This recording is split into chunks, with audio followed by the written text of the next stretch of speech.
Boa tarde, chamo-me Rui Gomes. Hoje vou-vos falar sobre o webinar Promover a Liderança e a Eficácia das Equipas em Empresas. Bom, vou-vos falar então, só para nos contextualizarmos, vou-vos falar então um bocadinho do programa ProLíder. É um programa que visa treinar os líderes, pessoas que têm a responsabilidade de gerir outros, a serem mais eficientes e eficazes nas suas funções. Bom, o modo como nós trabalhamos isto e como levamos isto para a comunidade tem por base o modelo de eficácia da liderança. Portanto, há um modelo teórico que, por assim dizer, serve de base para depois nós delinearmos estratégias para ajudar os líderes a aumentarem a sua eficiência e eficácia na gestão das outras pessoas. Bom, e que modelo é este então?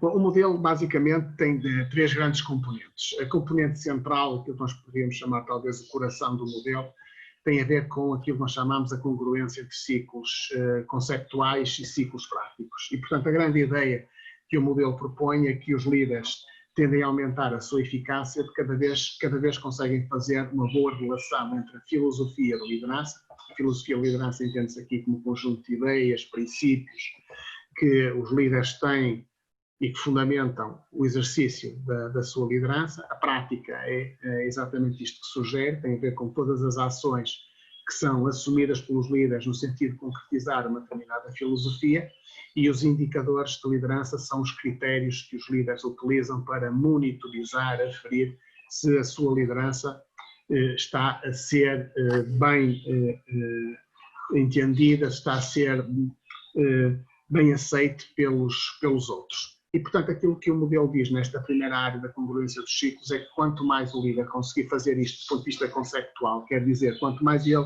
definir a sua filosofia, um plano de ação e um conjunto de indicadores, quanto mais ele fizer isto e depois conseguir transmitir isto para os seus colaboradores, e aqui já entramos no ciclo prático, ou seja, quanto mais ele conseguir efetivamente fazer isto depois na gestão das equipas, quanto mais congruente é o ciclo conceptual do ciclo prático, então nós dizemos que há uma probabilidade de aumento da eficácia da liderança. E este é o coração do modelo. É esta ideia da congruência entre filosofia, prática e indicadores. Bom, a segunda hipótese é o perfil ótimo de liderança, que tem a ver com os estilos de liderança, que é por assim dizer, a cor dos ciclos de liderança. O que é isto do perfil ótimo de liderança baseado em estilos de liderança? Tem a ver com os comportamentos que os líderes efetivamente assumem para concretizarem os seus ciclos conceptuais e práticos de liderança. Portanto, são os estilos de liderança, que são de três tipos: o transformacional, o transacional e o tomar a decisão. Daqui a pouco já vos vou falar um pouco melhor sobre isto. E, finalmente, o terceiro fator do modelo tem a ver com a favorabilidade da liderança, que nós falamos também dos antecedentes da liderança, que é até que ponto é que o líder faz um bom ajustamento dos seus ciclos de liderança às características situacionais, portanto, diremos nós ao enredo onde a liderança se efetua. Depois, até que ponto é que o líder, aquilo que propõe, reflete a sua maneira de ser, reflete a sua própria personalidade, as suas crenças mais pessoais, e até que ponto é que estas ideias de liderança que o líder coloca aos seus colaboradores encaixa bem nas características dos membros das equipas. E, portanto, diremos nós que um bom plano de liderança é aquele que faz uma boa relação entre o ciclo conceptual e o ciclo prático, que escolhe os melhores estilos de liderança para levar a cabo a concretização dos ciclos de liderança e depois, finalmente, que encaixa bem dentro das circunstâncias onde o líder se encontra. Portanto, e isto é, em síntese, o modelo de eficácia da liderança que nós utilizamos no programa ProLíder. Muito bem, da teoria à prática, então o que é que significa este modelo no treino de líderes? Bom, a primeira questão fundamental, como eu vos dizia há pouco, é esta relação íntima que deve existir entre a filosofia, que tem a ver com as ideias e os princípios do líder, a prática de liderança, que tem a ver com os comportamentos que o líder assume para concretizar esta filosofia, e, finalmente, os indicadores de liderança, que têm a ver com os critérios que ele utiliza para monitorizar o seu processo e o exercício da liderança. Bom, e estas três setas, neste sentido, não são arbitrárias, significam que há uma relação contínua entre a filosofia, a prática e os indicadores, que depois, por sua vez, influenciam a própria filosofia de liderança. Quer dizer que este sistema vai-se alimentando ao longo do tempo. E como é que se vai alimentando? Vai-se alimentando com a passagem do ciclo conceptual para o ciclo prático. Quer dizer, quando finalmente o líder começa a aplicar aquilo que nós chamamos o plano de liderança, ele vai obtendo naturalmente indicações do terreno acerca daquilo que está a correr bem, daquilo que precisa de ser aprimorado, daquilo que pode ser necessário reformular ou alterar, e portanto quer dizer que este ciclo, que estes 3 fatores vão se influenciando ao longo do tempo, de modo a depois ajustar aquilo que é os objetivos e a ação do líder. Bom, em relação aos estilos de liderança, aqui também há uma discussão muito interessante que vale a pena termos. Como eu vos dizia há pouco, eles estão organizados em 3 domínios diferentes: a liderança transformacional, transacional e tomada de decisão. Bom, e aquilo que nós procuramos fazer, chegados a esta parte do programa, quando as pessoas definem a sua filosofia, aquilo que é a ideia geral do plano de ação e começam a pensar em indicadores para aferir a sua liderança, aquilo que nós procuramos fazer é que as pessoas definam estes planos de liderança, escolhendo estilos de liderança que os ajudem a levar avante as ideias que têm. Bom, e que possibilidades, que escolhas são estas que os líderes têm quando vêm treinar connosco a sua liderança? São de 9 tipos. Aquilo que é a primeira pool de 5 grandes estilos da liderança transformacional são aqueles que têm o maior potencial para desencadear mudança positiva, para desencadearem efeitos positivos nos outros. Tem a ver com a visão, que é aquilo que o líder se propõe atingir, alcançar, qual é o estado, qual é a situação nova a que o líder propõe que a equipa alcance, se o seu plano de liderança for alcançado. A inspiração tem a ver com a capacidade do líder motivar e desencadear o melhor dos esforços dos outros para a execução das tarefas. A instrução é mais óbvio de entendimento, que tem a ver com os comportamentos do líder no sentido de estimular as competências e as capacidades dos membros da equipa. A individualização é um comportamento muito interessante, mas também é bastante complexo de utilizar, e que tem a ver com a capacidade do líder, dentro daquilo que são as características dos membros da equipa, de conseguir estabelecer individualizações do seu plano em função das características e das competências de cada uma daquelas pessoas. A individualização é um comportamento muito importante na gestão das equipas. E, finalmente, o comportamento de apoio, que remete mais para a dimensão pessoal, uma relação de confiança entre as partes. Digamos nós, uma boa sintonia do ponto de vista pessoal entre líder e membros da equipa. E, portanto, aquilo que nós defendemos é que os planos de liderança devem estar, sobretudo, focados na escolha destes estilos de liderança para concretizar aquela relação entre a filosofia, a prática e os indicadores. Mas não só. Portanto, os líderes têm ainda mais 2 pools de comportamentos. A liderança transacional porque é uma relação de trocas entre líder e liderados, no sentido de que os liderados fazem qualquer coisa na expectativa de receber alguma coisa em troca, ou na expectativa de evitar qualquer coisa potencialmente indesejável em troca. Portanto, o feedback positivo e o feedback negativo aparecem aqui como os comportamentos possíveis. E, finalmente, na terceira pool de comportamentos, temos a gestão ativa, que pode ser numa raiz mais descentralizada ou centralizada, tem a ver com a capacidade de gestão do seu poder por parte do líder. Ora, dando mais autonomia aos membros da equipa, principalmente quando estes revelam maior maturidade, ora, centralizando mais em si a tomada de decisão quando a maturidade dos membros da equipa não é tão elevada ou não está ao nível que seria ainda desejado. A gestão passiva é um comportamento talvez o menos interessante e menos esperado neste processo, tem a ver com um certo alinhamento do líder por parte das suas competências. Portanto, aquilo que nós defendemos é que a execução dos planos de liderança podem ser concretizados. Para serem concretizados, nós vamos depois escolher aqui os estilos de liderança que são mais apropriados. E eu vou já dar a seguir alguns exemplos de como estes estilos depois são selecionados em função daquilo que é pretendido por cada um dos participantes no ProLíder.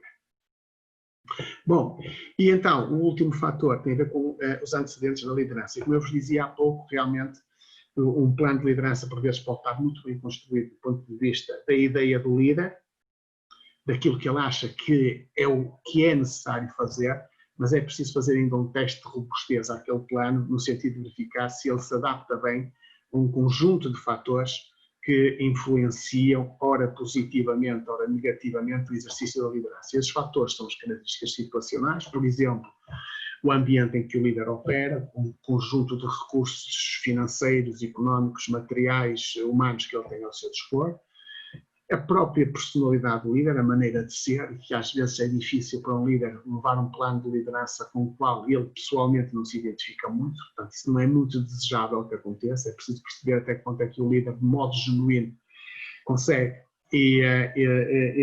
assumir aquele plano do ponto de vista pessoal quando estiver perante os membros da equipa e finalmente isto mesmo, os membros da equipa, portanto quais são as características que estes têm, desde características mais pessoais, sociodemográficas, se quiserem, como a idade, por exemplo, até características mais psicológicas que têm a ver com esta questão, por exemplo, do comprometimento que eles têm, da motivação que eles têm para estarem ali, a vontade de darem ali o seu melhor, portanto são tudo características muito importantes que convém que o plano se ajuste de maneira a que não haja depois aqui uma falta de sintonia entre aquilo que é o plano de liderança e as pessoas a quem ele se destina. Portanto, este conceito de favorabilidade técnica, psicológica e situacional, o que é que nos vai dizer? Vai-nos dizer até que ponto é que aquele plano de liderança se ajusta bem do ponto de vista técnico, ou seja, aquilo que é necessário fazer, as condições existentes facilitam essa execução. A favorabilidade psicológica tem a ver com o facto daquele plano se ajustar bem à maneira de ser do líder e à maneira de ser dos membros da equipa. E a favorabilidade situacional tem a ver com estas questões que eu vos falava há pouco, até que ponto é que os recursos necessários estão disponíveis para que o líder possa executar o seu plano. Bom, vamos talvez aqui agora discutir um bocadinho mais isto do ponto de vista prático. Reparem, aqui temos aquilo que nós chamamos um plano mudar, que são os planos que os líderes, que os participantes no ProLíder formulam até ao final do programa de formação. E o que é que quer dizer a palavra mudar? As siglas querem dizer o M é de missão. E a missão tem a ver com o início de todo o processo de reflexão acerca daquilo que o líder pretende fazer. Tudo parte da sua filosofia de liderança e, portanto, o primeiro desafio que os participantes no ProLíder têm é qual é a missão que eles desejam formular para a sua equipa. Depois temos a prática de liderança e aqui entra o U de unir a equipa, o D de definir o plano de ação e o A de aplicar o plano de ação. Portanto, nesta fase, nesta etapa, aquilo que nós pedimos às pessoas que estão connosco no programa é que comecem então a definir o conjunto de comportamentos que eles necessitam de assumir para concretizar a sua filosofia de liderança. E, finalmente, na última parte do plano mudar, temos o R de resultados. Portanto, aquilo que os participantes no ProLíder fazem é definir os resultados que são indicadores que lhe vai permitir verificar se a prática de liderança e a filosofia de liderança estão a produzir os efeitos que são esperados, ou se, porventura, é necessário fazer algum tipo de ajustamento face àquilo que está a acontecer. Alguns exemplos, só para vocês, só para vermos um bocadinho do que é que estamos aqui a falar. Algumas pessoas que nos procurem, com quem nós contactamos, pessoas que vêm aos nossos programas, o que é que eles nos pedem, que ideias é que eles nos trazem para trabalharem connosco. E muitas vezes algumas dessas ideias, entre outras naturalmente, mas eu sintetizei 4 dessas ideias, só para percebermos um bocadinho do que é que estamos a falar. É possível que apareçam participantes que têm uma grande preocupação com aquilo que é o comprometimento dos membros da equipa face aos objetivos da empresa. E este é um aspecto que aparece muito, é uma preocupação central de quem gera equipas nas empresas, é ter esta sintonia entre aquilo que é a missão que se procura concretizar na empresa, mas a missão está lá, está estabelecida, mas outra coisa bastante diferente é até que ponto é que os membros da equipa, as pessoas com quem o líder interage, elas próprias se comprometem com esses objetivos. E alguns dos problemas que nos colocam a este nível têm muito a ver com a dificuldade das pessoas tomarem como seus aquilo que são os objetivos a alcançar a missão a alcançar pela organização. E, portanto, partimos de uma ideia destas, que é uma boa ideia, que é uma ideia interessante, ou seja, um bocadinho esta ideia de que para mim eu sou tanto melhor enquanto líder, ou para mim é tão importante ser líder pelo facto de eu conseguir comprometer as pessoas com os objetivos da empresa. Podemos até dizer que as pessoas poderíamos dizer que as pessoas podem assumir que a razão pela qual existe líder é no sentido de estimular, de fomentar o comprometimento dos outros face a uma determinada missão. Portanto, é um pouco este o discurso que as pessoas nos trazem quando vêm preocupadas, interessadas, motivadas para trabalhar esta ideia do comprometimento com os objetivos das pessoas face àquilo que está estabelecido na empresa. Uma outra ideia muito interessante que também nos trazem por vezes é esta questão do espírito de sacrifício. Não se trata tanto das pessoas não perceberem os objetivos da empresa, porque os percebem, estão bem definidos. Muitas vezes as pessoas dizem, elas sabem exatamente o que é pretendido, fazemos muitas reuniões sobre isso, procuramos aferir o que é que cada um queria e ajustamos face àquilo que a empresa quer. Portanto, não se trata das pessoas não saberem exatamente aquilo que é esperado delas. O grande problema que nós temos é que as pessoas não têm, diríamos nós, um nível de esforço, por assim dizer, um nível de trabalho necessário para executar e assim alcançarem sucesso para atingirem os objetivos. Portanto, é esta ideia, este apelo do espírito de sacrifício, ou seja, quando as equipas estão sob pressão ou quando sobe a tensão, nem todos os elementos da equipa respondem da mesma forma, reagindo positivamente e continuando a manter níveis elevados de empenho na tarefa. E, portanto, esta é uma das questões que as pessoas que participam connosco no ProLíder nos trazem, como é que, para mim, que é tão importante esta ideia de espírito de sacrifício enquanto líder, que os membros da minha equipa tenham este espírito de sacrifício, mas como é que eu, como líder, estimulo isto? Como é que eu consigo trabalhar esta dimensão com as pessoas da minha equipa? Uma outra área também muito interessante e que nos trazem ao ProLíder é esta questão da criatividade e vontade de inovar. E muitas vezes aqui é um bocadinho esta tensão que é esta questão que nos trazem as pessoas, é esta tensão entre, por um lado, cumprir as tarefas do modo estrito, tal como está definido, e nada mais. Portanto, executar as tarefas que são necessárias e que estão definidas que ocorram e que sejam executadas, mas, por outro lado, uma certa vontade de ir mais além, trazer qualquer coisa de novo, de inovador, de criativo para o processo de produção e para o processo produtivo e do trabalho. E, portanto, algumas das questões que nos trazem os líderes neste caso é que gostariam que as pessoas fossem para lá do que está formalmente definido. Mas como é que eu consigo estimular isto nos membros da minha, como é que eu passo este valor, isto é um valor importante do ponto de vista da minha ação como líder, mas como é que eu passo este valor para os membros da minha equipa e como é que eu consigo que eles valorizem isto e finalmente tragam maior valor do ponto de vista da sua criatividade e da sua inovação nos processos produtivos. Tanto mais que se nós pensarmos que as empresas hoje operam cada vez mais em ambientes que são voláteis, né, com concorrentes mais em número e em qualidade superior àquilo que era há uns anos atrás. Isto significa que as equipas e as organizações têm que ter uma grande capacidade de ajustamento face àquilo que está a acontecer. E, portanto, estas formas tradicionais de nós resolvermos problemas, por vezes, têm dificuldades de se ajustar àquilo que está a acontecer no ambiente externo. E, portanto, aquilo que nós precisamos é que estes processos de tomada de decisão sejam mais ágeis, mas não basta que eles sejam mais ágeis, é preciso que eles vão num bom sentido, que eles, do ponto de vista qualitativo, tragam maior valor para a organização. Que pessoas são estas que podem trazer maior valor em ambientes que se alteram bastante? Bom, são pessoas que naturalmente têm este sentimento de criatividade e de vontade de inovação. Ou seja, a criatividade que elas têm e a inovação que elas trazem é de facto uma mais-valia. E esta é a preocupação que algumas pessoas nos trazem às academias, é como é que eu estimulo mais-valia, maior valor dentro dos meus colaboradores.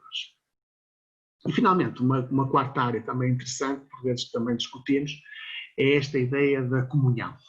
Esta ideia de que estamos todos unidos, juntos e que diríamos, nós nos auxiliamos uns aos outros, principalmente quando as dificuldades se tornam mais evidentes. E, portanto, alguns líderes falam-nos muito da importância das pessoas assumirem um certo espírito de camaradagem e interajuda entre todos. E isso nem sempre acontece, não é? O que desagrada muitas vezes as chefias e as lideranças, não é? Portanto, a importância de termos um bom ambiente de interajuda que passa muito por uma relação de confiança entre todos. Bom, e é uma boa ideia, não há dúvida nenhuma, mas, uma vez mais, tal como todas as outras, não passa apenas de uma boa ideia se nós não a conseguirmos depois trabalhar do ponto de vista do plano, mudar de maneira a que as pessoas possam, no final, sentirem-se confortáveis com um plano de ação de liderança que tem, diríamos nós, as melhores possibilidades possíveis para ser concretizado. Então, repare, ideias de liderança, de facto, podemos ter imensas ideias de liderança, não nos cabe a nós, enquanto monitores de uma academia de liderança, definir ou qualificar as ideias que as pessoas nos trazem. As ideias são belas, fazem parte daquilo que é a sua maneira de exercício, de exercer a liderança.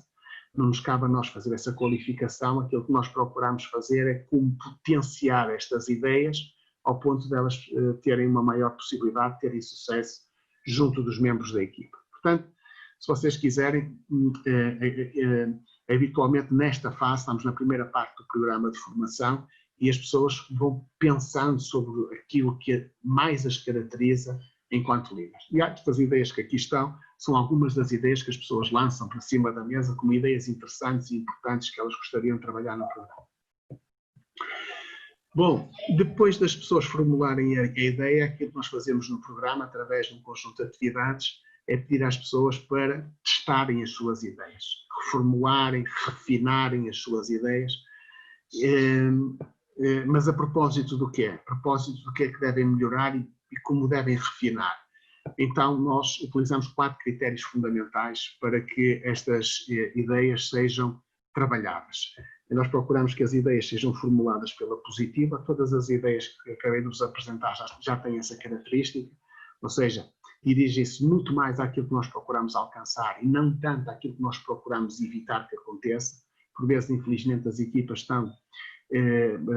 estão trabalhadas, estão motivadas a trabalhar com o receio daquilo que pode acontecer de mal e não tanto motivadas por aquilo que podem alcançar se todos fizerem aquilo que, se derem o seu melhor e fizerem aquilo que é suposto fazerem. Portanto, o primeiro critério é o critério das ideias se transformarem pelo caráter positivo, que vai estimular naturalmente o interesse e a atenção das pessoas. Depois, um outro problema que nós vemos muito nas ideias que aparecem de liderança é que não são suficientemente claras. Estas ideias que eu acabei de vos falar, algumas delas tinham que ser melhoradas a este nível. Por exemplo, quando nós falamos em espírito de sacrifício, a ideia percebe-se, mas ela não é muito específica. Se perguntarmos a 2 elementos de uma determinada organização o que é espírito de sacrifício, provavelmente vamos ter 2 respostas diferentes. Portanto, o que é que os participantes fazem nesta altura? Vão então melhorar neste vetor da especificidade das suas ideias. O terceiro, que já vai muito bater, este terceiro critério vai se relacionar muito com a questão dos fatores antecedentes do líder, mas nós aqui vamos buscar uma pequena componente que é a vocação pessoal e procuramos de facto estimular que o líder, ao apresentar aquela ideia, que transpareça o seu próprio entusiasmo. Porque se o líder não tiver entusiasmo pela ideia que está ali a transmitir aos membros da equipa, é mais difícil que os outros se entusiasmem. Portanto, aqui deriva muito nesta característica da vocação pessoal. Este sentimento que o líder faz isto pela vontade, pelo gosto, pelo prazer que tem de exercer a sua atividade e pela honra que tem em exercer aquela atividade junto dos membros da equipa. E, finalmente, que seja eticamente aceitável, ou quer isto dizer que seja uma ideia que, do ponto de vista daquilo que são as normas, as regras, os padrões que estão, diríamos nós, definidos para aquela área da ação, que eles não sejam comprometidos. E isto é muito importante, porque por vezes podemos ter uma ideia que até tem as outras 3 características, mas ela não passa do ponto de vista ético. Quer dizer que, de alguma maneira, isto vai fragilizar depois qual é a moral do líder junto dos membros da equipa ao assumir uma ideia que tem fragilidades do ponto de vista das normas e das regras que estão definidas para aquela atividade, não só internamente a organização, mas também num plano mais global, se vocês quiserem, no contexto e no ambiente onde a organização se move. Portanto, é muito importante que as ideias que nós trabalhamos com os participantes no ProLíder, elas tenham estas 4 características, e esta é a primeira parte do nosso programa. E quando é que nós dizemos que temos uma boa ideia? E quando é que esta ideia finalmente passa nestes 4 critérios? É quando ela tem este potencial para desencadear um sentido coletivo. Ou seja, é quando as pessoas, de alguma maneira, deixam de olhar para aqueles fatores, apenas deixam de olhar para aquela ideia, a pensar no que é que eu ganho pessoalmente se assumir esta ideia que ele me está aqui a dizer, e começam a deslocalizar o seu pensamento apenas das suas necessidades, da sua motivação pessoal, para uma motivação mais coletiva, por um sentimento de bem comum. Então nós dizemos que a liderança dá um primeiro avanço, está no bom caminho quando ela desencadeia este sentimento de sentido coletivo. Bom, como eu vos dizia há pouco, portanto, depois entramos na segunda parte do plano, que tem a ver com a prática de liderança. Bom, e aqui, de facto, temos uma variação bastante grande em termos das possibilidades que os planos de ação, os planos de mudar podem assumir. Porque, para já, evidentemente, depende da ideia, tudo o que vai acontecer a seguir na prática de liderança, mas depois na própria prática de liderança há vários caminhos que estão aqui possíveis, há várias possibilidades de ação que estão aqui disponíveis para quem gera as equipas, e que aquilo que nós fazemos é procurar perceber se a liderança, o estilo de liderança que aquela pessoa vai selecionar, se é aquele que se ajusta bem ou é o que se ajusta melhor face à sua ideia. Portanto, o grande desafio que nós temos enquanto monitores é desafiar o líder para procurar encontrar os melhores estilos que se encaixem dentro das suas ideias. Bom, e que estilos são esses? Daquela pool de 9 estilos que nós falávamos há pouco, a gestão ativa, a instrução, a individualização, o apoio e a inspiração, são 5 estilos muito importantes que nós colocamos como possíveis de serem incluídos na prática de liderança. Não quer dizer que os outros não possam aqui entrar, mas estes são aqueles que nós defendemos como os mais adequados para construir a prática de liderança do plano mudar. Bom, e reparem, só para darmos um bocadinho mais de continuidade à reflexão que estávamos a ter, há pouco nós dizíamos que havia um líder que dizia que queria conseguir um maior comprometimento dos membros da equipa face aos objetivos organizacionais. Muito provavelmente no plano de liderança deste participante, a gestão ativa vai ser o comportamento-chave para ele incluir ali e para ele treinar connosco a execução, a utilização deste comportamento no sentido de gerar comprometimento. Reparem que nós falávamos há pouco numa das outras ideias, que era esta questão da criatividade e da vontade de inovar, e provavelmente 2 estilos muito importantes aqui, como é o caso da instrução e da individualização, poderão fazer muita falta a um líder para concretizar o seu plano mudar. A instrução, porquê? Porque, como eu vos dizia há pouco, não se trata de criatividade e inovação por criatividade e por inovação, ponto final. Trata-se de criatividade e de inovação que traga mais valor, que seja mais valia para a organização. Bom, mas como é que nós concluímos se temos mais valia? O que é isto de mais valia? Pronto, e a questão técnica aqui é muito importante. A questão técnica aqui é muito importante no plano mudar, no sentido de das pessoas saberem o que é que significa isto de criatividade e de inovação no processo produtivo.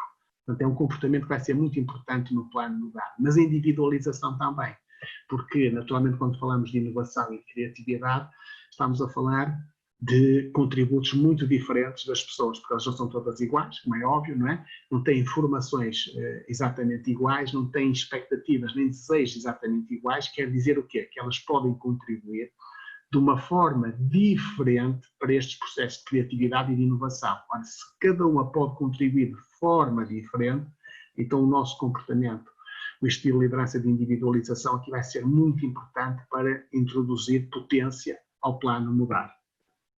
E reparem, falávamos também do espírito de sacrifício, que era uma das dimensões que era muito importante nós trabalharmos. Neste caso, provavelmente, o estilo de liderança de inspiração vai ser um estilo que nós tenderemos a colocar no plano de mudar. E porquê o de inspiração? Porque quando nós estamos a falar na capacidade das pessoas a excederem as suas próprias expectativas, portanto, assumirem um nível de esforço para lá daquilo que é o expectável naquela situação, provavelmente elas vão precisar de inspiração. Portanto, o comportamento, o estilo de liderança de inspiração é aquele estilo que se associa mais a níveis de esforço máximo por parte dos membros da equipe. Portanto, a pessoa que tem esta ideia, que pretende estimular na sua equipa, com este estilo de liderança que depois é trabalhado no ProLeader, vai construir o seu plano mudar. E reparem, faltava-nos a quarta ideia, aquela ideia de camaradagem que nós falávamos, digamos nós, deste bom apoio entre todos. E neste caso, reparem que aquele comportamento de apoio poderá ser o mais adequado e o mais ajustado para esta situação. Porquê? Porque é aquele que permite estimular a identificação pessoal entre líder e liderados e entre liderados, entre membros da equipa. Porque efetivamente nós conseguimos construir melhores sistemas de apoio, de camaradagem, de ajuda mútua, quando as pessoas se identificam minimamente ou elas se conhecem minimamente. Um dos grandes problemas que nós temos no desencadear dos sistemas de apoio é quando eles não se ajustam àquilo que são as características daquela pessoa. E, portanto, porque é que nós vamos procurar com o comportamento de apoio fazer, neste caso, no plano mudar? É precisamente estimular a capacidade das pessoas se identificarem através da estimulação de um conhecimento mútuo, no sentido de depois poderem mobilizar sistemas de ajuda e de apoio quando eles são necessários para cada uma das pessoas. Portanto, só para vocês terem uma ideia de como diferentes ideias se vão traduzir agora aqui, na secção de prática de liderança, em estratégias diferentes de ação por parte de cada uma das pessoas. Portanto, quer dizer que ideias diferentes vão desencadear planos de ação diferentes. Bom, e resta-nos então falar dos indicadores. Bom, e porquê é que os indicadores são muito importantes? Eles são muito importantes. Eu penso que o primeiro grande problema que nós temos nas equipas, quando as pessoas até percebem mais ou menos o que é pretendido, um dos problemas que nós temos na fase seguinte é as pessoas não terem noção se o caminho que estão a percorrer, se é o caminho correto e se é o caminho que, no final, vai trazer por equivalência um determinado resultado desejado. Ou seja, um bocadinho navegar à vista. E quando as equipas navegam à vista, naturalmente que cada um à sua maneira vai interpretar o que é sucesso e o que é insucesso, o que é desejável, o que é indesejável, o que é satisfatório e insatisfatório. Portanto, isto significa que quando nós, nesta última etapa do plano de mudar, aquilo que nós procuramos é que as pessoas pensem que indicadores são estes que nós queremos colocar no sentido de, imaginando os aspectos que nós estávamos a falar há pouco, como é que nós vamos conseguir perceber que indicadores são estes que nós vamos recolher junto da nossa equipa que nos sugerem que as pessoas estão a aproximar em termos do comprometimento dos objetivos, em termos da sua vontade de inovar, a sua criatividade. Como é que nós conseguimos perceber se as pessoas, em termos do seu espírito de sacrifício, se aquilo se está a transformar numa dedicação, num envolvimento maior com as tarefas que têm de ser realizadas. E depois, em termos daquilo que é naquela questão do ambiente de camaradagem, como é que isto está a traduzir no sentimento, no modo como as pessoas se sentem face ao trabalho e como é que elas operam, principalmente quando a equipa está sob situações de tensão e de pressão. E, portanto, isto o que é que quer dizer? Quer dizer que nesta fase, aquilo que nós pedimos aos participantes no ProLeader, vamos definir indicadores de progresso.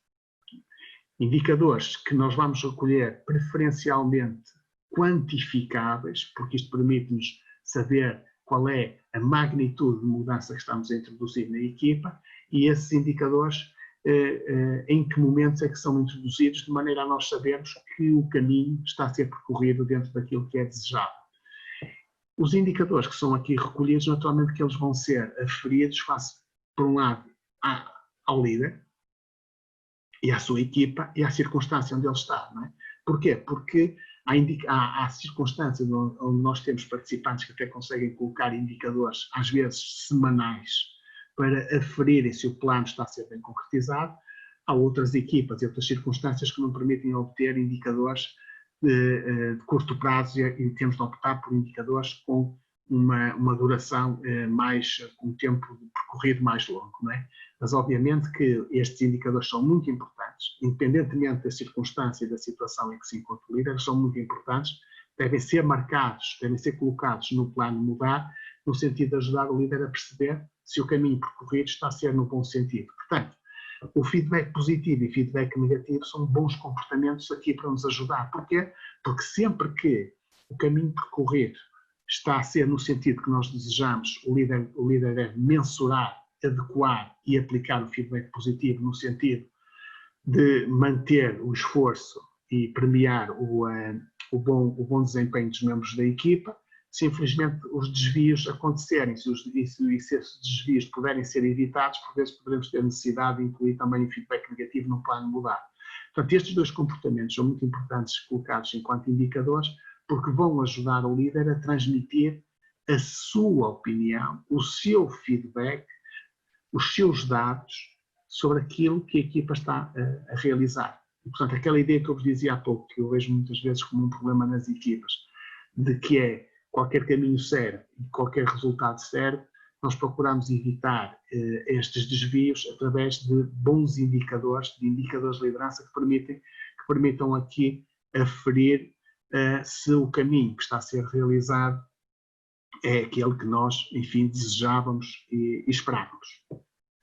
E agradeço-vos então a vossa atenção, dizer-vos que vocês podem encontrar informações sobre o grupo de investigação, o tal grupo que desenvolve os programas, neste